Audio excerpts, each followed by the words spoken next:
Playing online blackjack and want to try upping your odds? Well, here's a tip.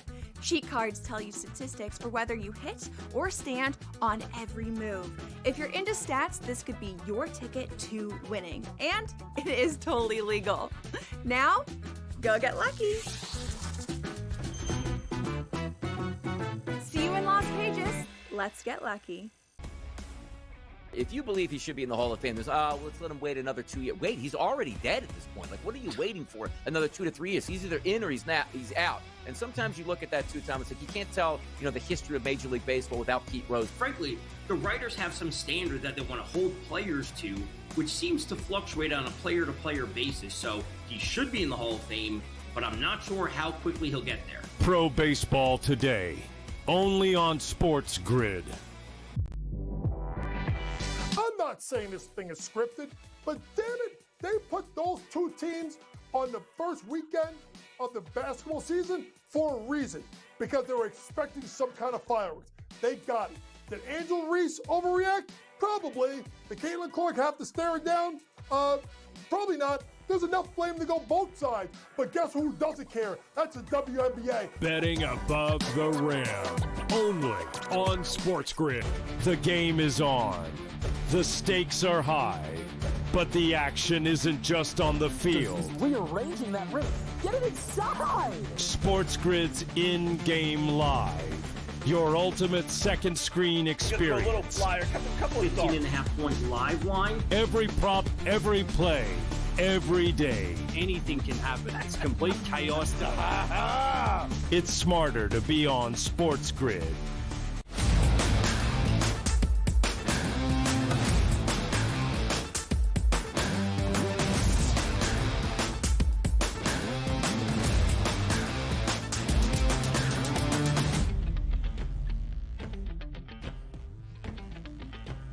Welcome to hour number 3 of a special live in-person edition of this Tuesday here on the early line on SportsGrid. He is Donnie. I am Ben. One more hour to go up until 11 a.m. Eastern time with a full-blown breakdown from basically every single angle of game number 4 of the Eastern Conference Finals tonight in Indianapolis between the Pacers and the Knicks, and plenty of best bets and picks for you for game number 4 tonight in the ECF. We'll get your opinion on that game. We'll go to the mind of Donnie Rightside on this full Tuesday slate in Major League Baseball for his baseball best bets as well. So much in store here in hour number 3. Yes, do we have any guests? Is it JY? Is it KW? Is it Tom Vecchio? I mean, who's in hour number 3? Do we have a surprise here in studio? What do we have? We've been in studio here in New Jersey. Yeah. Now, multiple times on the early line in the last 3 weeks. Yes.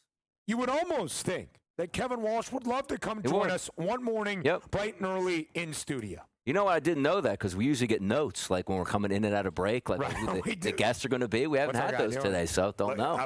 Listen, I'm not pointing any fingers, but a long holiday weekend. Looks like a couple people might be taking naps around the office. So as we get you ready for game number 3, no notes from the production staff, but maybe some notes from you on how you are approaching not just game number 4 tonight in Indianapolis, but the entirety of the Eastern Conference Finals. Now, the Pacers are up 2-1.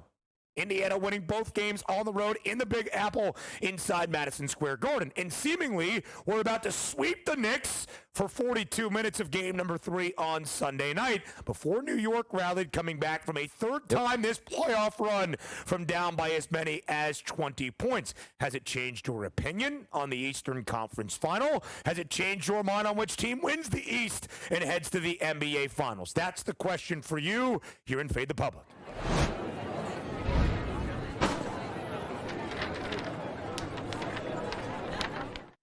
At SportsGrid on Twitter, who will win the Eastern Conference Finals in the association? The Pacers or the Knicks?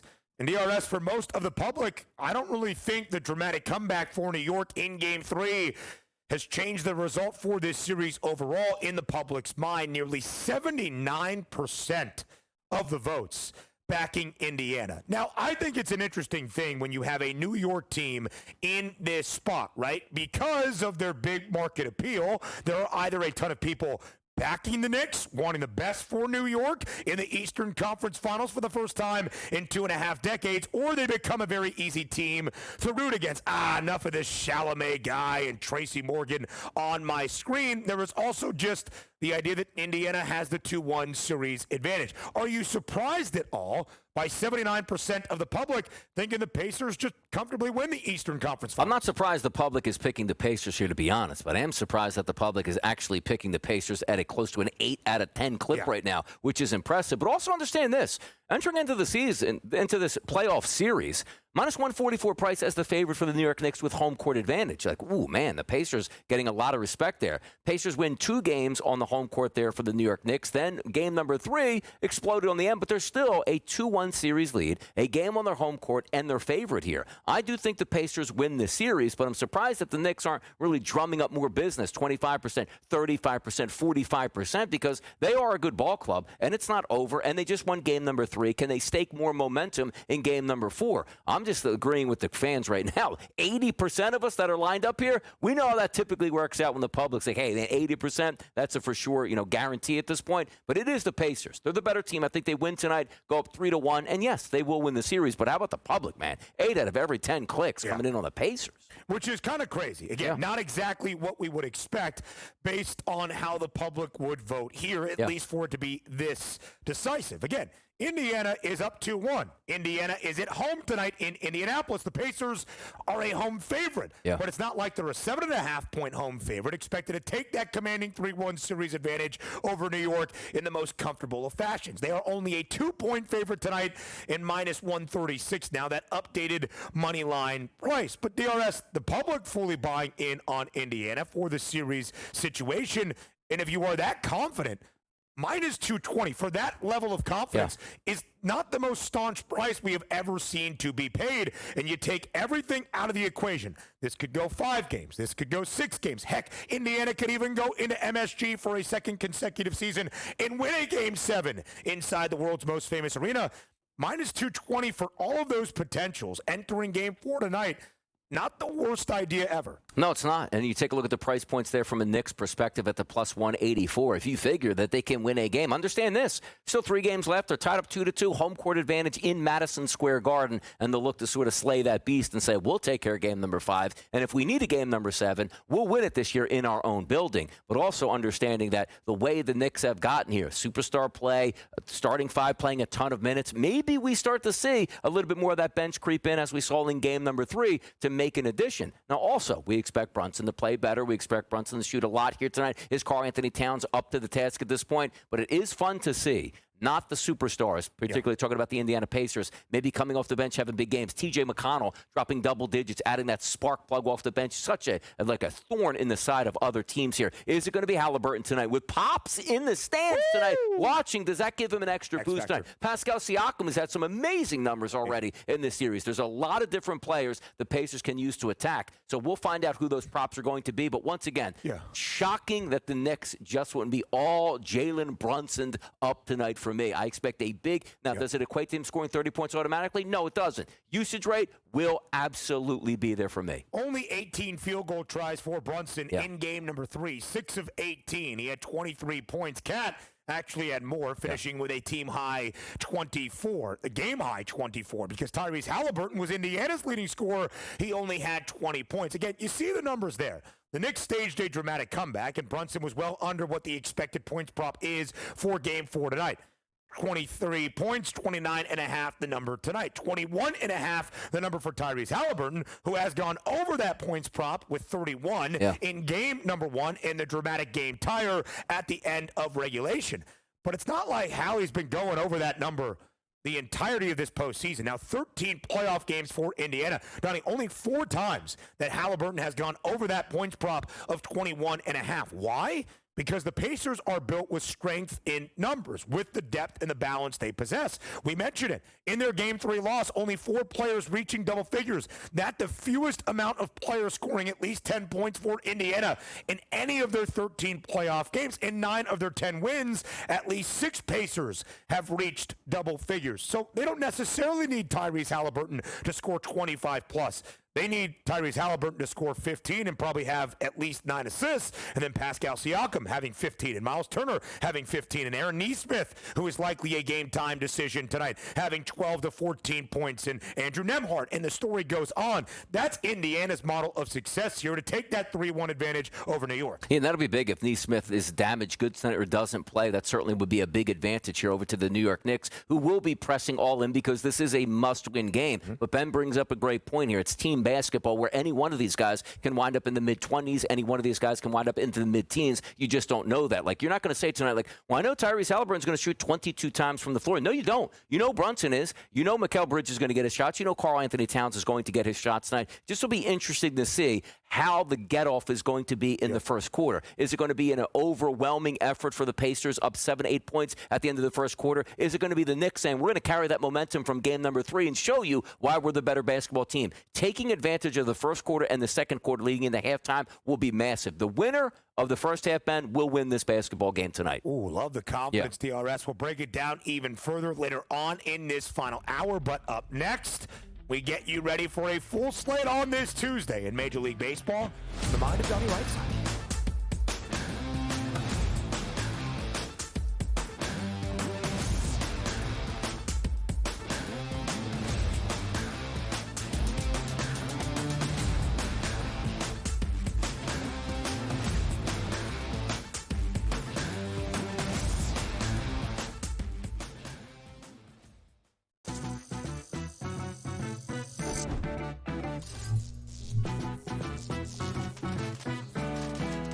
Playing online blackjack and want to try upping your odds? Well, here's a tip. Cheat cards tell you statistics for whether you hit or stand on every move. If you're into stats, this could be your ticket to winning. And it is totally legal. Now, go get lucky. See you in Las Vegas. Let's get lucky. If you believe he should be in the Hall of Fame, there's, let's let him wait another 2 years. Wait, he's already dead at this point. Like, what are you waiting for another 2 to 3 years? He's either in or he's out. And sometimes you look at that too, Tom. It's like you can't tell, the history of Major League Baseball without Pete Rose. Frankly, the writers have some standard that they want to hold players to, which seems to fluctuate on a player-to-player basis. So he should be in the Hall of Fame, but I'm not sure how quickly he'll get there. Pro Baseball Today, only on SportsGrid. I'm not saying this thing is scripted, but damn it, they put those 2 teams on the first weekend of the basketball season for a reason, because they were expecting some kind of fireworks. They got it. Did Angel Reese overreact? Probably. Did Caitlin Clark have to stare it down? Probably not. There's enough blame to go both sides. But guess who doesn't care? That's the WNBA. Betting above the rim, only on SportsGrid. The game is on. The stakes are high, but the action isn't just on the field. He's rearranging that roof. Get it inside! SportsGrid's in-game live. Your ultimate second screen experience. A little flyer, couple of 15.5 point live line. Every prop, every play, every day. Anything can happen. It's complete chaos. It's smarter to be on SportsGrid.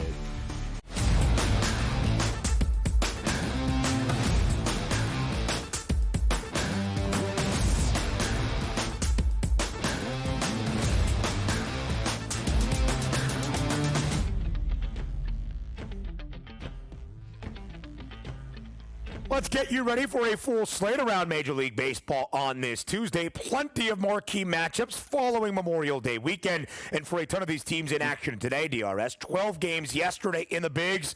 The midweek series continues on. Yesterday in Motown, the Tigers take a 3-1 victory in game number 1 of their set against the San Francisco Giants to add on to the best record in baseball. The Tigers now 35-20, full game advantage over the Yankees. and the Phillies for that best mark in MLB. Really good pitching matchup today in the Motor City between the Tigers and the Giants as the ace for San Francisco, Logan Webb, gets the nod, and ace number 2, or at least their second starter for Detroit, Jack Flaherty, out there on the bump. Total standing at 7. Pretty good juice on the over. DRS, what can we expect today in this Detroit duel? Yeah, take a look at the minus 118 price. Wait a second. Detroit's one of the better teams in the American League. Why would they be underdogs? They have the better pitcher on the mound today, and it's Logan Webb. You take a look at on the season so far, 252 batters that he has faced. How about an ISO power number against of only 0.77 and a weighted on base percentage of 266? Over the previous 30 days, 109 batters that he's faced. How about an 0.88 ISO power number and a 274 weighted on base percentage? Now, over the past 30 days, he's faced 41 left-handed batters. 194 ISO, weighted on base percentage, 329. Those are elevated from what we saw over the first half of the Major League Baseball season. You got a lot of really good left-handed batters, as we talked about early in the show here, for the Detroit Tigers. Kerry Carpenter, Colton Keith. You take a look at Riley Green, Zach McKinstry, Trey Sweeney. They'll be able to combat them. But here's the issue that's going to be a little bit tougher. San Francisco Giants, that offense, which was, for me, a little bit more advantageous over the first, let's just say, month of the season than the second month of the season. You take a look at Jack Flaherty. He can be hit. You take a look at his last 83 batters that he's faced, at 312 ISO and a weighted on base percentage of 412. That's incredible here. But the fact is, somebody's got to be able to detonate that guy, and that means a lineup that should be able to produce. Now, temperatures today are going to be okay. 69 degrees, you'll take that. But the wind blowing in from right field at double digits at 10 miles per hour, that's going to hurt. So if you're saying to yourself, are you going to get a lefty batter or a righty batter here to attack Jack Flaherty? You look at the lineup. Elliot Ramos, 68 bats here. A 212 ISO and a weighted on base percentage of 482 makes some sense. Willie Adames, who's had a very good start to the season, his last 69 at bats against right-handed pitching. How about a 322 ISO and a weighted on base percentage of 402? After that, though, Wilmer Flores does have a weighted on base percentage that's decent. Tyler Fitzgerald, but nobody else here. Like Jung-Hoo Lee, one of my favorite batters to start the season, has really been on a downturn. 64 at bats been against right-handed pitching. How about a 113 ISO and a 250 weighted on base percentage over the past month? That's why you're seeing the favorites here saying, all right, it's going to be the Giants have the better pitcher on the mound. You should be able to hit Flaherty, but there's a lot of question marks in that lineup. If that lineup was firing on full cylinders, you might be looking at minus 130, minus 135 as a favorite towards the Giants. It's hard to take that Giants lineup, but I do always trust the pitching, so I'm going to take the San Francisco Giants as the slight favorite, even though I really like this Detroit team. 31-23 for San Francisco in the highly competitive National League West. They are tied right now with the Padres, both teams 2 games back of their California and divisional foes in the LA Dodgers atop that division. But DRS, Detroit over the weekend, of courtesy of that Tarek Skubal gem in the complete game shutout with 13 Ks on Sunday, avoiding a 4-game sweep against their divisional foes. We'll talk about in just a moment. The Tigers now have won 2 straight because of the victory yesterday in the opener against San Francisco. Again, the Tigers' best record in the American League, in Major League Baseball, and in the AL Central, but they were the series losers over the weekend against the Cleveland Guardians, who won the first 3 games of a 4-game weekend set against Detroit. The Guardians also got beat yesterday 7-2 by the LA Dodgers, our second AL Central versus NL West matchup early on this week. The Dodgers on the road in Cleveland. Pretty good pitching matchup here where the Dodgers are a road favorite. Dustin May on the bump for LA, minus 130. That updated moneyline price. Tanner Bybee on the other side for Cleveland. Total 8.5. What can we expect today in Cleveland? On the season, if you take a look at Bybee's statistics, don't look very good. 214 batters that he's faced. How about an ISO power number against of 233 and a weighted on base percentage of 346? Now, if you take a look at the 99 batters he's faced on the season from the left-hand side, keep in mind Bybee is a right-handed pitcher. A 278 ISO and a weighted on base percentage of 354, not a great K number. Now, here's the interesting part. Over the past month of the season, he's faced 102 batters. You turn that 233 ISO power number now into 163. You turn that 346 weighted on base percentage into a 307, but still not striking out a lot of batters, which includes left-handed batters, only at 10%. That's always going to get you in trouble in Major League Baseball. If you take a look at the weather conditions today, 65 degrees, which isn't bad, but a wind blowing out double digits to left field, as we just talked about, that Detroit wind, which is warmer temperatures, but blowing in at this point. You look at the Dodgers lineup, and over the past 30 days against right-handed pitching, It's just a smorgasbord out here, Ben, if I can use that. Yeah. A 500 Please. ISO for Ohtani, a 383 for Mookie Betts, 480 for Freeman, Hernandez 435, Muncy 405, Pages 383, Rushing, who only has 8 at-bats but still a 467 weighted on base percentage, and Tommy Edman in the 9-hole at a 407.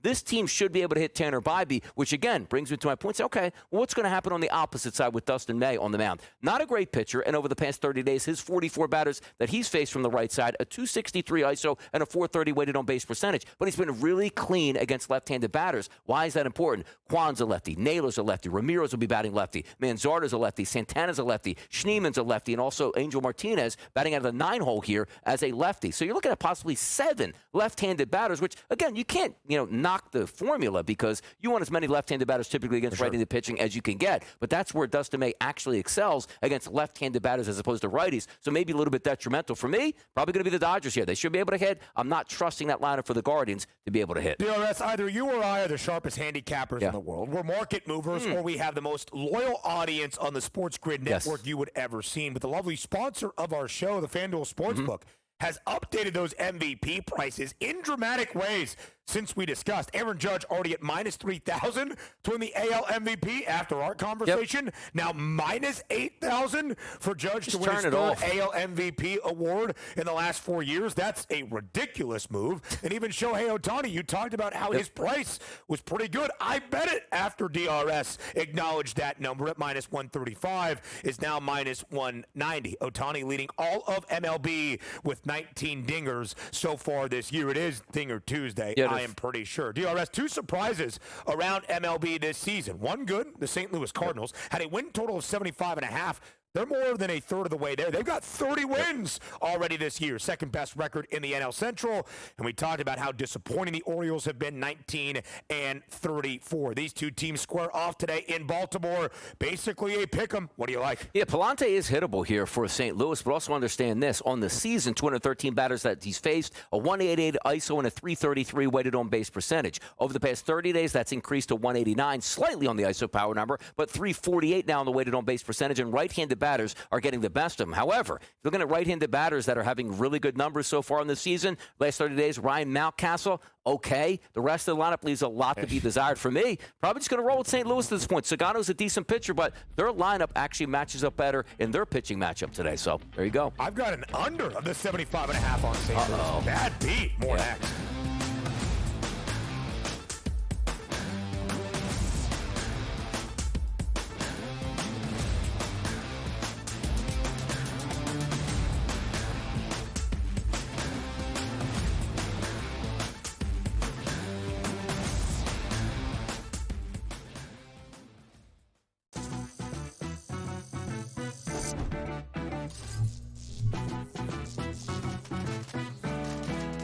Did you know sportsbooks tend to draw up tighter bet lines for events that get even more bettors, like championship games or major matchups? My tip?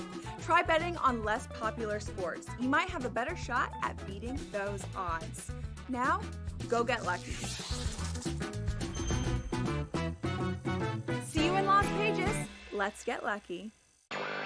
The Tigers, 31-17, Matt, on the season. They've got the best pitching in baseball, but don't look now. The Twins are now on their heels at 26-21. The best hitters can't stay healthy. We obviously saw a situation last week where 2 of those guys got hurt on the same play.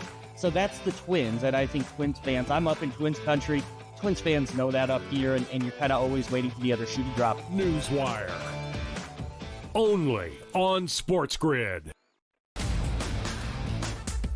I actually like the fact that they went 7 games against a quality opponent here and still had to face adversity even in a game number 7. How are we setting up this next series where they rested Minnesota Timberwolves team taking on OKC fresh from the fight here? They had an extremely, maybe it's just too strong a statement to say, easier pathway than people thought, particularly because of their size. The early line. Only on SportsGrid. The game is on. The stakes are high, but the action isn't just on the field. Rearranging that roof. Get it inside! SportsGrid's in-game live. Your ultimate second screen experience. A little flyer, couple of thoughts. 18.5 point live line. Every prop, every play. every day. Anything can happen. It's complete chaos. It's smarter to be on SportsGrid.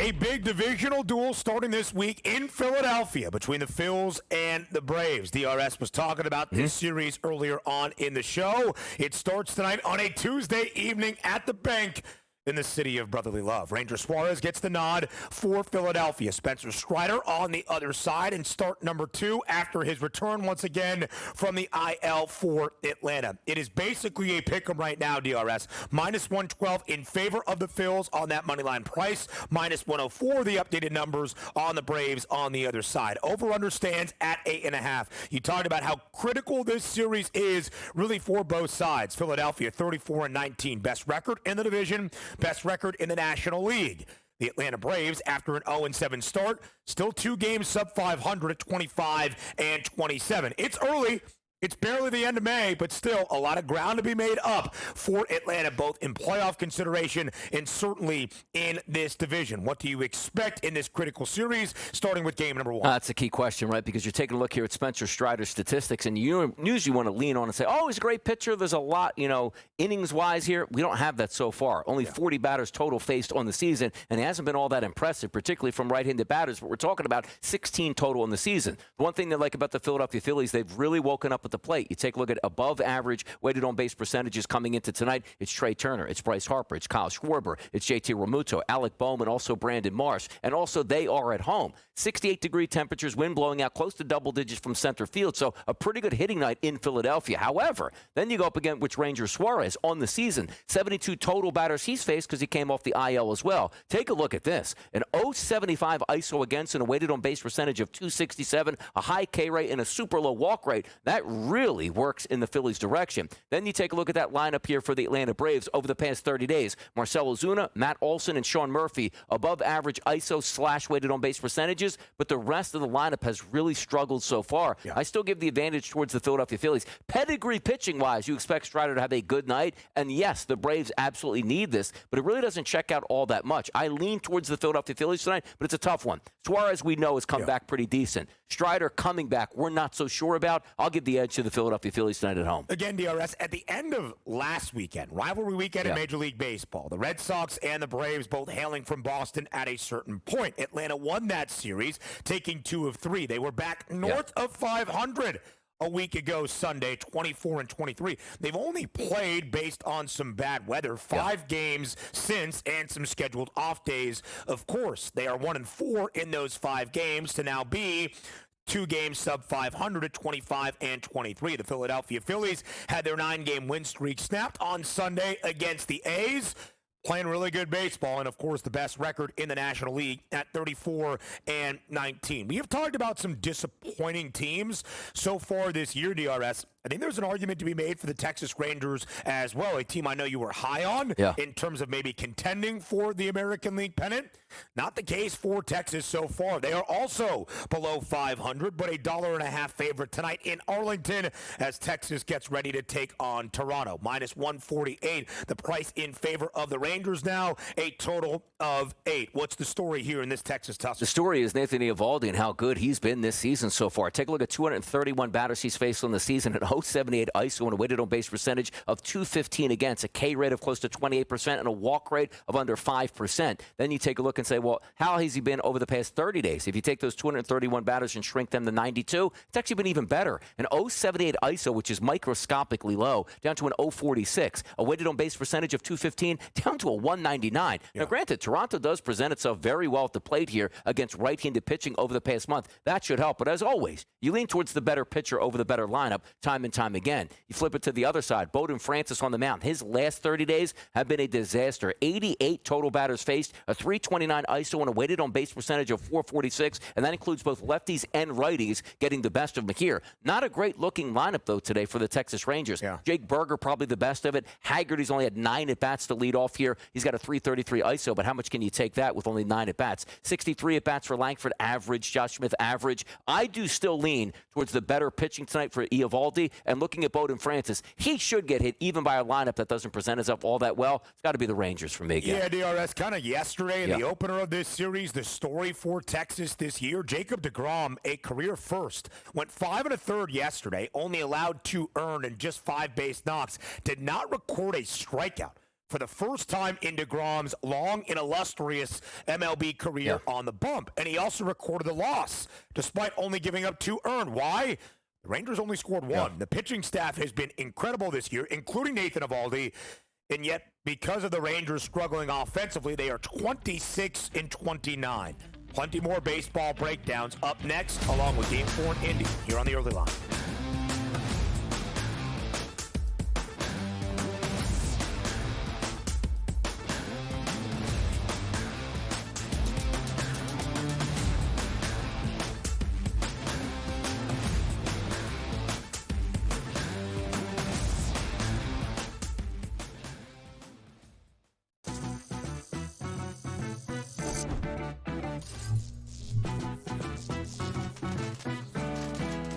Did you know sportsbooks tend to draw up tighter bet lines for events that get even more bettors, like championship games or major matchups? My tip? Try betting on less popular sports. You might have a better shot at beating those odds. Now, go get lucky. See you in Las Vegas. Let's get lucky.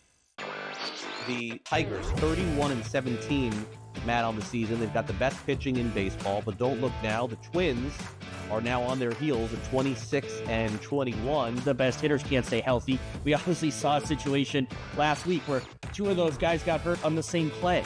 So that's the Twins, and I think Twins fans, I'm up in Twins country. Twins fans know that up here, and you're kind of always waiting for the other shoe to drop. Newswire. Only on SportsGrid. I actually like the fact that they went 7 games against a quality opponent here and still had to face adversity even in a game number 7. How are we setting up this next series where they rested Minnesota Timberwolves team taking on OKC fresh from the fight here? They had an extremely, maybe it's just too strong a statement to say, easier pathway than people thought, particularly because of their size. The Early Line. Only on SportsGrid. The game is on. The stakes are high, but the action isn't just on the field. He's rearranging that rim. Get it inside! SportsGrid's in-game live. Your ultimate second screen experience. Just a little flyer, couple 18.5 points live line. Every prop, every play, every day. Anything can happen. It's complete chaos. It's smarter to be on SportsGrid.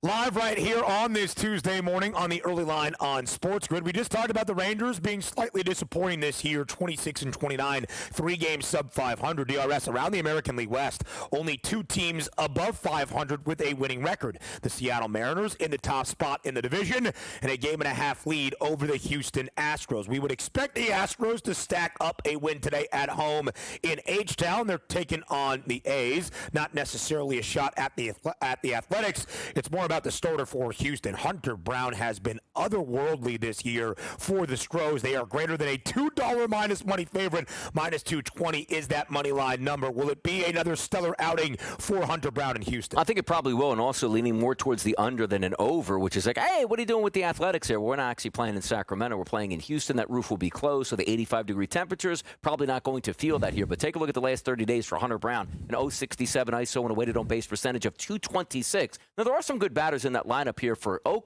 for Sacramento, but that's not really going to play into it for me. Now let's flip to the other side here because the lineup for the Houston Astros against right-handed pitchers, is really starting to play better. But today, J.P. Sears is a left-handed pitcher. Him over the past 30 days, how about 86 batters faced and a 111 ISO and a weighted on-base percentage of 278? He's not a big strikeout guy, but doesn't give too many free passes. You look at the lineup today, Isak Paredes is knocking the cover off the baseball against lefties. But again, only 11 at-bats in the past 30 days. They really hasn't faced many lefties. And by the way, the most at-bats in the lineup is 16 with Yainer Diaz, the catcher on this lineup. So it's not as if we can go backlogging 30, 40, 50, 60 at-bats, typically like you have it against right-handed pitching. They just haven't seen many lefties, and that usually can catch you off guard maybe a time or two through the rotation. But if I'm looking at this game, I do think Houston wins it. I don't know if I want to pay the price, but I do think this game stays under the total because both of these pitchers should have pretty solid nights here. Yeah, when you look at Hunter Brown, DRS, did I speak too soon on crowning him with a great season? His last start, he's actually recorded a loss in each of his previous two, but the first loss in this two-game losing skid was against Jacob deGrom and Texas. He went 8 innings, allowed a single earned run, and took a loss. He did allow 3 home runs in his most recent start, that being Hunter Brown, and gave up 5 total earned runs in that matchup against the Rays. But still this year, 6-3 with a 2.04 ERA, had a 1.43 ERA before that most recent start against the Rays. He has been really, really solid this year for Houston. Let's head out west to Anaheim, the Angels and the Yankees, the second game of their midweek set. DRS New York, one of the hottest teams in a large sample size right now in MLB. They have won 14 of their last 18, and they're a hefty favorite today on the road against the Halos, now trending to a $2 price with Carlos Rodon on the bump, a minus 200 number in favor of New York on the money line. What can we expect tonight in Anaheim? Yeah, that should be that high of a favorite. Take a look at Carlos Rodon on the season. 180 batters he's faced from the right-hand side. It's a 126 ISO and a weighted on-base percentage of 246. Keep in mind, Rodon is a left-handed pitcher, absolutely dominating right-handed batters. You look at the estimated lineup tonight, Chanwell will be in that lineup as a lefty, and that's it. Everybody else expected to be from the right side. That's an advantage. And also, sometimes you line up with the Angels or any other baseball team, like, hey, man, they really do well against lefties. They haven't faced a lot of lefties over the past 30 days, and more importantly, they haven't hit lefties at all. Outside of Zach Neto leading off and maybe Taylor Ward, a lot of that lineup leaves a lot to be desired. Flip it over to the Yankees going up against Tyler Anderson, one of the higher xFIP guys in Major League Baseball to start this season, struggling over the last 30 days against right-handed batters, when over the first part of the season, it was actually left-handed batters, which is crazy. Left-handed pitcher struggling against lefties. He's now flipped it over to righties. And righties in the lineup today that have cracked left-handed pitching so far over the past 30 days, Paul Goldschmidt. How about that? A 667 ISO power number. Now, granted, only 17 at-bats there. Aaron Judge, only 9 at-bats, but a 778 ISO power number here. You take a look at guys like Jason Dominguez, switch hitter tonight. Austin Wells from the lefty spot has done very well against left-handed pitching. They should win going away tonight, and pretty much not banked on the offense per se for the Yankees, but actually the pitching matchup here for the Yankees should be the fruit of the labor tonight for them. Despite going 1 of 2 at the dish yesterday in the win over the Halos, a 5-1 victory in Anaheim, Aaron Judge below 400, 398. He actually dipped below 400 about a week ago after a Wednesday matchup with the Texas Rangers. He is trying to, of course, do that, and as the odds makers expect, at minus 8,000, win his 3rd MVP award in the last 4 seasons in Major League Baseball. The Yankees are 14-4 in their last 18 games. They are on this West Coast road trip. They took the final 2 games of their weekend set at Coors against the Rockies. They've got 2 more, including today against the Angels, a day off on Thursday in a marquee matchup, a potential World Series preview this weekend in downtown L.A. at Chavez Ravine against the L.A. Dodgers. Game number 4 tonight in the Eastern Conference Finals in Indianapolis. The Pacers, a 2-1 series advantage, but coughing up a 20-point lead late in the opening half in game number 3. A dramatic rally by the New York Knicks, their 3rd time winning a basketball game this NBA postseason, trailing by at least 20 points. Of course, that an NBA playoff record. So what does it mean for the Eastern Conference Finals, and what can we expect tonight in game number 4? Indiana, an ever so slight home favorite, 2-point favorite DRS, minus 136, that updated money line price, and a total that now stands stands at 221. What is your approach to game number 4 tonight in the Eastern Conference? Yeah, I still do think it's a clear path for the home team, but we're waiting on some injury information for Neesmith, which, again, got banged up in the previous game. That's never a good thing to have one of your starters and a key contributor that might be down in a pivotal game such as this one where you can really take a stranglehold on the series. But you are taking a look at that price point at the FanDuel Sportsbook here in New Jersey, opening up at 2.5, now sits at 2 here on game day. The price point here for the total, which we were previewing to start the show at 220.5, is now up to 221, so people banking that maybe we're going to see more points than not at this point. But still, outside of the injury, which may be effective a little bit, there's no excuses. Guys get injured during the game, guys get injured, guys miss games. You still don't have any excuses. Your home team in your own building that let one slip away in game number 3. I still lean tonight towards the Pacers. I think they win the series and end up winning it. But by the way, as I said, the Knicks ended up taking this game. I think the Knicks then end up winning the series because they have home court advantage in their favor. The pressure is probably more on the Pacers tonight than the Knicks. Wait, Donnie, the Knicks lose tonight, it's over. I understand that. But the pressure for the Pacers to say, we can't win 2 games in Madison Square Garden, then not even get a split in our home gym at this point before we head back to New York City. They must win this game tonight, and I'm banking on that. So we'll dive into this game, DRS, from the player prop perspective, the individuals that will impact the outcome. But let me ask you about that. I don't think we would be surprised by any means if the Knicks won outright tonight, even on the road. New York on the road throughout this playoff run, 6-1 straight up. Of course, they have pulled off all 3 of their dramatic 20-plus point comebacks on the road throughout this postseason run as well. And they're only a 2-point road underdog tonight. So you said whoever wins game 4 tonight wins this series. Obviously would make a ton of sense for Indiana, holding that commanding 3-1 series advantage. New York would have home floor advantage in what would be a best of 3 if they equal up tonight at 2 games apiece. So if you have any belief in New York, would you bet them right now as the series underdog, or would you wait to see the result of game number 4 where they might flip back to an ever so slight favorite because they would have that home floor advantage I'm again? betting them tonight then, because if I think they're going to win the series, they have to win tonight. Now, if you're down 3-1, can you still come back? Hey, we win game number 5, and then we got to win game number 6 and game number 7, beating the Indiana Pacers 3 straight games. I don't think that's going to happen. So if you like the Knicks, plus 184 is the best you're going to get. Well, not necessarily if they lose, but if they lose, you're not cashing in a ticket because you're not going to win the series. I don't care what that price point turns out to be. So if you like the Knicks, I would take them before this game starts because they will be the favorite after that. A best of 3, 2 games in Madison Square Garden, and I would think they would win the series at that point. Injuries aside, like, oh, well, if, Jalen Brunson, of course, if Jalen Brunson goes down, they're probably not going to win the series. But just the way you're playing it right now, you should be taking the Knicks immediately because if they don't win tonight, they are not winning 3 straight games against the Pacers. And again, if you're believing in Indiana, who has that home court advantage and is a slight favorite tonight in game 4 and already has a 2-1 series lead, is that a cheap price at minus 220 for the Pacers to win this series outright in advance to the NBA Finals? We will dive deep into the player prop category. Who wins tonight? The depth of New York? That was the case in game number 3, or as we have seen throughout this postseason, the depth and balance for Indiana. We'll talk Aaron Neesmith, and of course we'll talk the 2 superstars at the point guard spot, Tyrese Halliburton for the Pacers, Jalen Brunson on the other side for the New York Knicks. We continue our preview of game number 4 of the Eastern Conference Finals. Up next on the Early Line.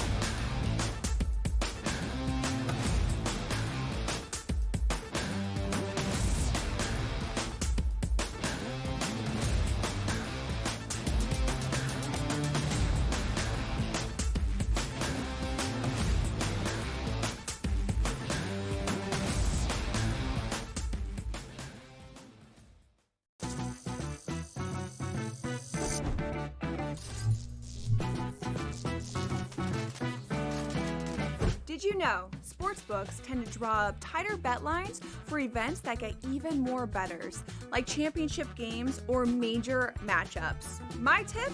Try betting on less popular sports. You might have a better shot at beating those odds. Now, go get lucky. See you in Las Vegas. Let's get lucky. Chiefs Chargers in Brazil on Friday on YouTube. They're going to give everyone that game for free. They're so generous because the rest of the season they're going to fleece you for all your money. That's one, Scott. That division to me, based on what's happened to the Chiefs the last couple seasons, that division, the AFC West, could be up for grabs here. I know Chiefs fans think I'm probably out of my mind. Pharrell, Coast to Coast, only on SportsGrid. I actually like the fact that they went 7 games against a quality opponent here and still had to face adversity even in a game number 7. How are we setting up this next series with a rested Minnesota Timberwolves team taking on OKC fresh from the fight here? They had an extremely, maybe it's just too short of a statement to say, easier pathway than people thought, particularly because of their size. The early line, only on SportsGrid. The game is on. The stakes are high, but the action isn't just on the field. He's rearranging that roof. Get it inside! SportsGrid's in-game live. Your ultimate second screen experience. A little flyer, couple 18.5 points live line. Every prop, every play, every day. Anything can happen. It's complete chaos. It's smarter to be on SportsGrid.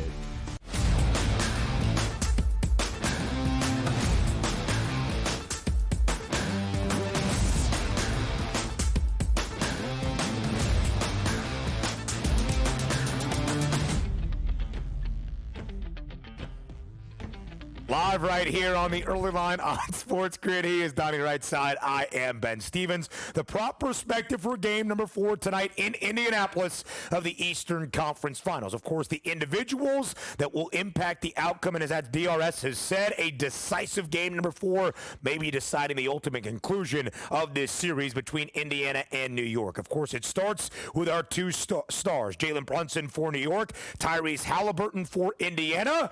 Maybe some additional confidence for Halliburton tonight with his father, John, back in the arena at Gamebridge Fieldhouse, not on the court, not anywhere close to that baseline. He will be up in a suite tonight in Indy. 21.5, the points prop for Halliburton. 29.5, the points prop for Jalen Brunson, who had scored at least 36 DRS in the opening 2 games of this series for New York. But the Knicks lost both of those games. Only had 23 on a rather poor shooting night, 6 of 18 from the floor in game number 3.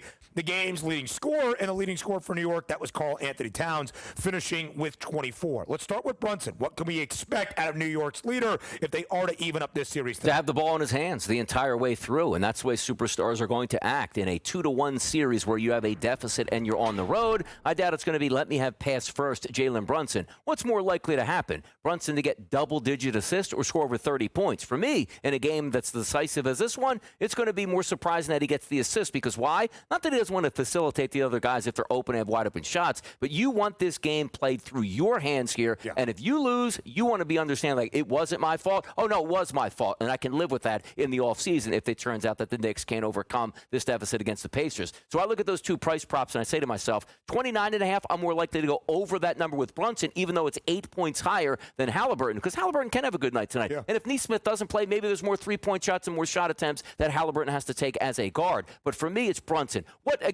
Sometimes just keep it simple. What's more surprising? Brunson with 19 or 39? It would be more surprising he scored 19 for me tonight. No doubt about it. 18 field goal tries for Jalen Brunson. That's it in game number 4. Now, you might hear me say 18. That's it. Yeah, it's only the 5th time in 15 playoff games for the Knicks so far in this playoff run. Jalen Brunson has taken fewer than 20 field goal attempts. There is so much volume for Brunson. If I was looking at Tyrese Halliburton from a scoring perspective, I would look more at the 3-point prop because the volume is there for Halliburton as well. At least 8 attempted threes in all 3 games in this series for Indiana. And despite being the Pacers' leading scorer, DRS in Game 3 finishing with 20, Tyrese Halliburton in 13 playoff games for Indiana has only gone over 21.5 4 times. He doesn't need to put up 25, 30 each and every game. In fact, that's probably not the recipe that Rick Carlisle would enjoy. It is the balance and the depth for the Pacers, as we will discuss in just a matter of moments. I would much more look at 8.5 dimes for Tyrese Halliburton, who had 7 in Game 3, his series low. He had 11 dimes exactly in each of the first 2 games of this series. And that's part of what Tyrese Halliburton does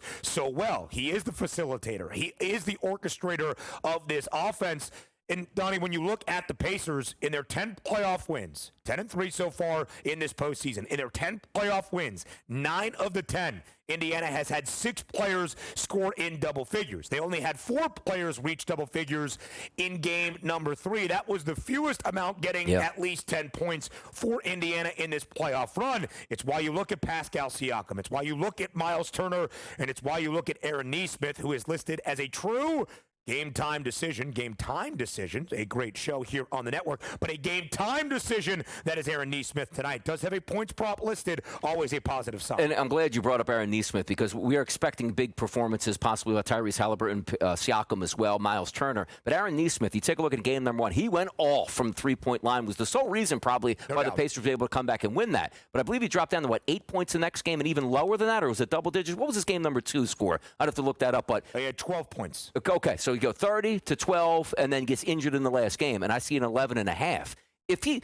Players want to play in the playoffs, specifically pivotal moments here. But if you're not all there, can Aaron Nesmith, on whether it's his knee, ankle, whatever they're trying to share, and he's hobbled, how many minutes is he going to play? How effective is he going to be on offense? Yeah. But I do think he's going to play tonight. This will be one of those cameo games where he plays under 20 minutes and just tries to fill in some 6 to 8, 9 points. I really like the under 11.5. I love betting against injured players where there's no guarantee that they're going to play. And if he doesn't play, the bet does become voided. But if he does play, hey, 5 to 6 minutes just didn't work out in my favor and scores 2 points, that's an easy victory. And it's also not like a superstar player like Jalen Brunson's 29, and they go, okay, well, he's injured, and it's 24.5. Like, oof. Well, he's still going to try to shoot and still get not much of a discount.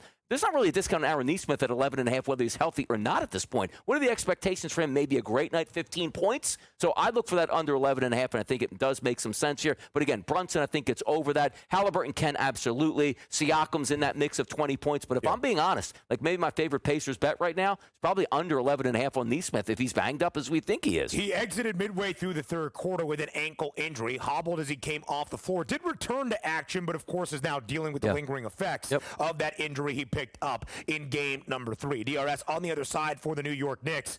I would look at both Mikal Bridges and OG Anunoby. Anunoby has scored exactly 16 points. Exactly 16 in all 3 games of the Eastern Conference Finals so far. Bridges 15-plus points in all 3 games as well. I really think the 2 wings, Anunoby and Bridges, have been the critical X factors for New York throughout this playoff run. But, of course, a ton of attention on Karl Anthony Towns tonight. You talked about the Knicks probably come to Jesus moment midway through the third quarter in game 3. Like, everything we have tried to do just is not working. Is Tom Thibodeau on the hot seat? What becomes of Jalen Brunson, Mikal Bridges, and maybe most notably Karl Anthony Towns, the guy we acquired this offseason in the blockbuster deal with Minnesota? Should we trade Cat, who only had 4 points entering the fourth quarter and finished with a game-high 24-20 coming in those final 12 minutes to lead that comeback for the Knicks? What does Karl Anthony Towns do for an encore tonight? And probably feeds off that here. I think he's going to be right around that number. But it was interesting that you bring up some of these backup, I don't say backup players, like B-level players, because Brunson is the A. Like Mikal Bridges in this series, Ben. Game number 1, 16 shots. Game number 2, 18 shots. Game number 3, 18 shots. The thing I love about NBA players is when they get the basketball, it's like, I'm not giving it up. Like, I'm going to go one-on-one no matter what at this point. So I look to the points where Mikal Bridges had 16, 20, and 15 here, be right around that number, because I do think he's going to shoot 16-plus times tonight. He just hasn't been effective from 3. If he knocks down multiple triples, he's getting that price point. I like that look. 16.5 his number. 15.5 as we shared for OG Anunoby. We'll talk about Pascal Siakam's points prop on the other side of the break as well, as we give you a best bet on the early line.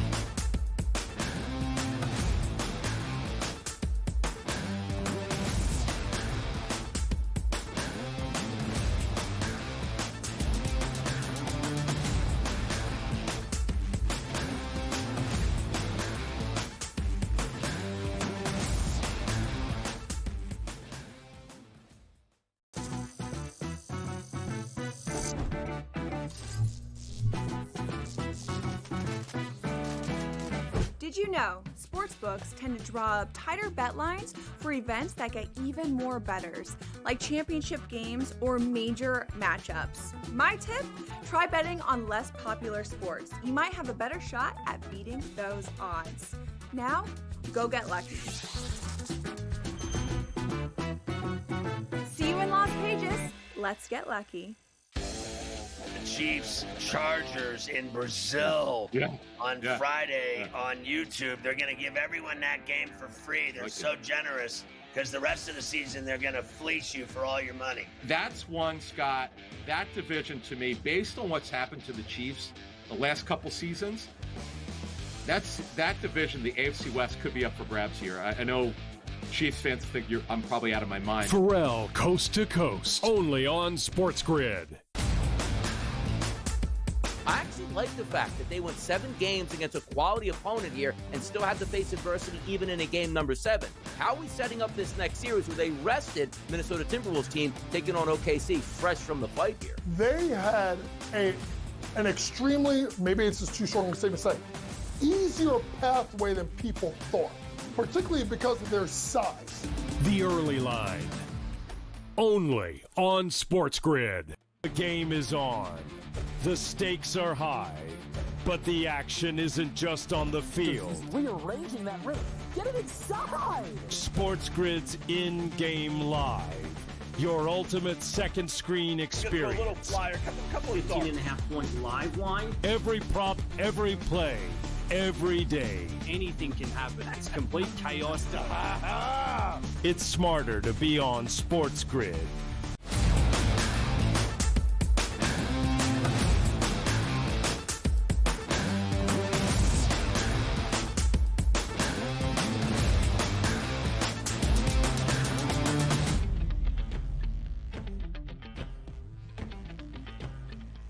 We welcome you back live right here on this Tuesday morning on the early line on SportsGrid. It's our third and final hour.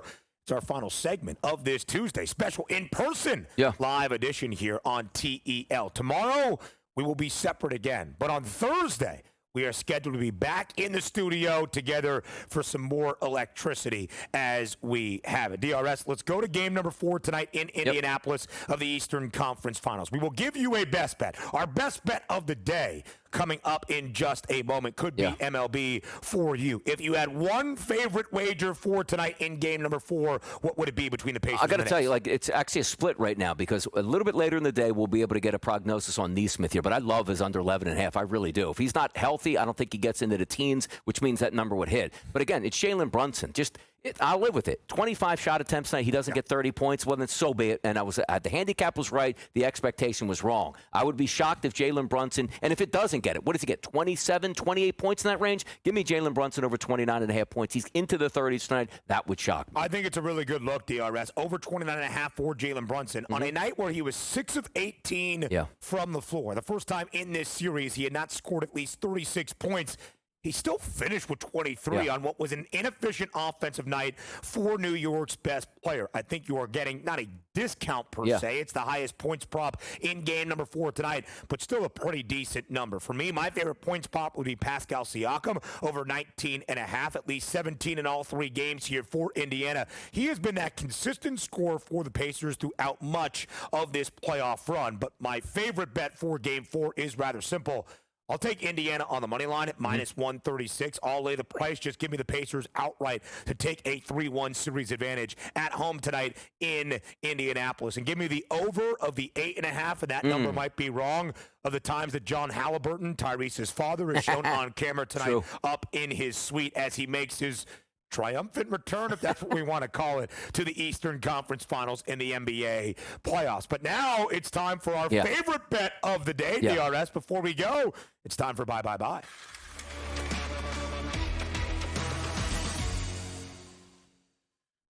All right, best bet of the day. We talked about Game 4 in Indianapolis. I would assume it's on the Major League Baseball card. Got a special today. Kansas City. You know we're going to Kansas City, Ben? Is it a money line? Is it a total? No, it's not. It's a home run prop. You'll like this one. And we're not just playing it up because it's a show. The left-handed batter in that lineup that bats third. With over the past 30 days, 69 at-bats, he's had a 258 ISO power number and a 382 weighted on base percentage with a light K prop of around 15%. Love to see that. This guy, who I'm going to reveal in just a few moments, is going up against Brady Singer, right-handed pitcher. Did you know over the past 30 days, Ben, a 308 ISO against and a 389 weighted on base percentage against and a low K rate, which means we should get contact and hard contact tonight. Vinny Pasquantino not to get a base hit, not to go over 1.5 bases, not to record an RBI, to hit a home run. Do you know what that price point today is on the FanDuel Sportsbook? Plus $750 for the Pasquatch. Plus $750 tonight, people. We're going with Vinny Pasquantino to hit a home run for the Kansas City Royals. We're going big or go home. I love it, DRS. And I know I'm going That's home our after guy, too. You are going home. Yeah. But that is Vinny Pasquantino getting it done for KC. My best bet of the day, 5-game slate in the WNBA on this Tuesday, including the best team in the W so far. That would be the Minnesota Lynx. And with the injury to Caitlin Clark, and frankly, I thought Clark should be a front runner for the WNBA MVP award after a strong start to the season, but not a minus money favorite. That price was incorrect. The now minus money favorite with the injury news to Clark, that's Minnesota's Nafisa Collier at minus 180, and she is putting up MVP numbers to begin this season. Her points prop tonight in a game at home